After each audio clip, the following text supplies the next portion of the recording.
we basically replied to his,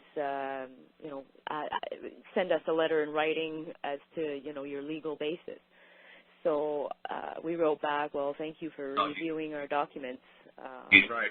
And I think I told you, don't do legal basis. You could attach a legal. Yes, that's right. We put, we apologize for any confusion. As the aggrieved, our lawful basis is that we require the use of this venue as a court of record to seat a jury in which we move our claim before.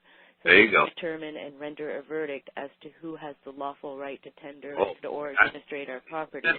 That's a good letter. Did you send that to me? See, now you're starting to get it. We, the aggrieved, or the defendants, and immediately, as soon as he received this, within an hour, he opened up a court of record for us. The court stenographer and the court clerk, and he basically brought us right in. He had the habeas and he had the claim. And do you know why? He basically said... know why? They opened it up. Do you know why they opened it up? Why is that? Because you're considered like a king or a queen. You're considered a sovereign, and when you want to convene court, it's open to you 24/7. Like, if you ever watch an old movie, like a Queen of England, Elizabeth II or whatever, Elizabeth I, and all of a sudden she wakes up at 3 o'clock in the morning and she says, round up my court. Get my court. It's like, Queen, it's 3 o'clock in the morning. Well, I'm convening court. Get everybody into my court now. Right. Right. You do. And the judge realizes, like, holy crap, we got a queen or a king present before the court. We got to convene. Yesterday. That was kind of our feeling about it. We're like, oh, finally, they got the memo. Everyone started to change their attitude completely. There was no more mocking, and there was no more, no, we won't take this paperwork. It was, yes, right away, sir. Yes, right away, ma'am. Please just be one moment, and we'll be right back with your original copies. And, it was a complete, utter turnaround, complete 180 from Wednesday when we tried the same thing. What I'm saying to you folks, So what I'm saying to you folks is this talk making a little bit of sense. Hang on a second.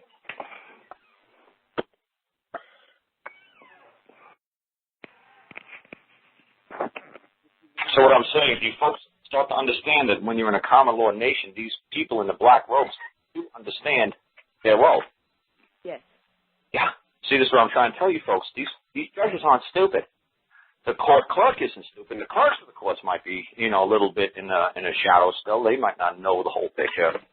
If you go to the chief judge, he knows what court is. He knows exactly what's going on. Right. He's not stupid by a long shot, but like I said, he's trying to store that little hook in there to keep you one side of being totally what you folks would call free of their control. Right. So they're trying to keep one foot in the door.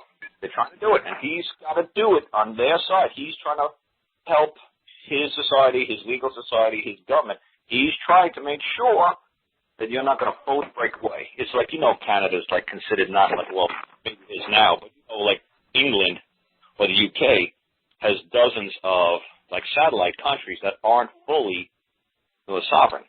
Right. There's like 120 countries like still under the control of England or the UK. But they always keep that one foot in the door, and they don't truly let those countries break away. You see what I'm saying? Yeah. That's what they're trying to do to you. They're trying to let you break away to a point, but they still want to make sure they maintain some sort of control and authority over you by stylizing your order in a certain manner. Another control mechanism. That's all I'm trying to say. They're smart. This guy is smart. Like I said, that's why I got asked to be a judge plenty of times, because I know how to throw that little hook in there to keep you under my control. Wow. Yeah, it's that simple. It's very simple. This is very simple how they master the mastery of the words. And you think that they're being kind and, but they're trying to keep one foot in the door, because if this stuff breaks loose, what you're going to do, like I try to say to you, what I do, if this stuff breaks loose, it's going to be unbelievable what could happen.